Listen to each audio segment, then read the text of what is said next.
Olá, meu nome é Rodolfo Bife Pompeu de Barros, sou estudante de Engenharia Elétrica e essa é a apresentação da implementação simplificada do algoritmo por vetores espaciais em FPGA. O algoritmo Space Vector permite, por exemplo, que um inversor forneça tensão de maneira muito otimizada para máquinas elétricas, UPS e também filtros ativos.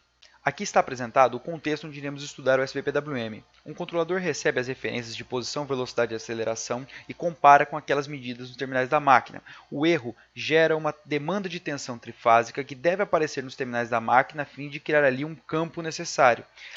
Essa tensão trifásica passa por uma transformação linear, gerando um vetor espacial com base nos complexos, que é a entrada do gerador de PWM, que a partir daí pode definir os estados das chaves. A figura 2 mostra o diagrama do inversor trifásico de dois níveis. São 6 chaves arranjadas de maneira complementar, possibilitando 8 combinações. Essas combinações são chamadas de vetores de comutação e estão apresentadas aqui na tabela 1.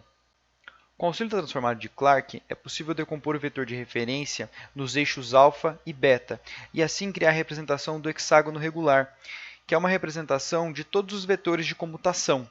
A ideia aqui é identificar em que setor está o vetor de referência em cada instante de tempo, e para isso é utilizada a tabela 2, de identificação de setores, onde é feita a comparação dessas componentes alfa e beta do vetor de referência. E essas comparações nos dão a posição exata do vetor de referência no tempo.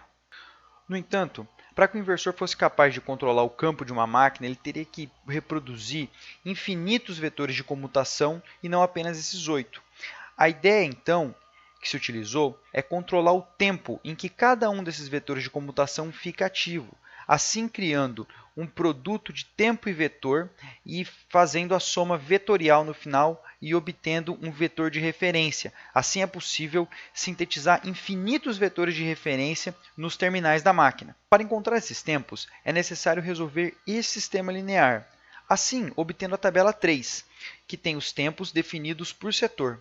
TA é o tempo em que o primeiro vetor de comutação do setor selecionado deve estar ativo, e TB é o tempo em que o segundo vetor de comutação do setor selecionado deve estar ativo.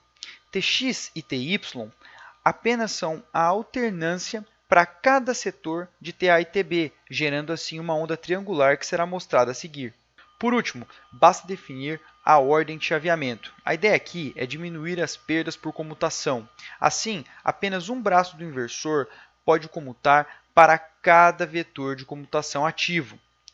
O vetor Vx é definido pelos vetores de comutação que têm uma chave ativa apenas. O vetor Vy, aqueles que têm duas. Os tempos L1, L2 e L3 são compostos por Tx e Ty.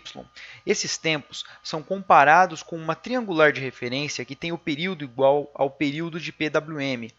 Esse período é o inverso da frequência de chaveamento do inversor. Os vetores V0 e V7 são os vetores nulos e eles garantem que todo o período de PWM tenha o mesmo tamanho, assim diminuindo também as harmônicas do sistema.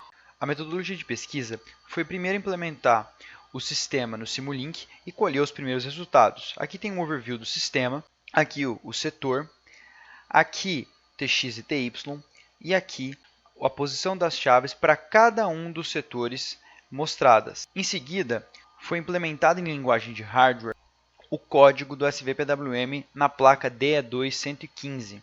E os testes eles foram realizados a partir de um cabo Ethernet ligando o FPGA e o PC por uma ferramenta conhecida como FPGA in the Loop, que cria um bloco daquilo que está acontecendo no FPGA dentro do Simulink, podendo assim ser alimentado, nesse caso aqui, com as senoides trifásicas e obtendo também os resultados via scope, que serão mostrados a seguir. Os resultados finais obtidos são os seguintes. Aqui está a seleção de setor, muito próxima da obtida pela simulação.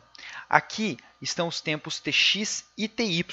Agora, na validação do setor, é possível observar que próximo ao tempo igual a 4 milissegundos ocorre a mudança no hexágono regular do setor 1 para o setor 2. Isso pode ser observado à medida que o tempo diminui a proeminência de um dos vetores e aumenta a proeminência do outro.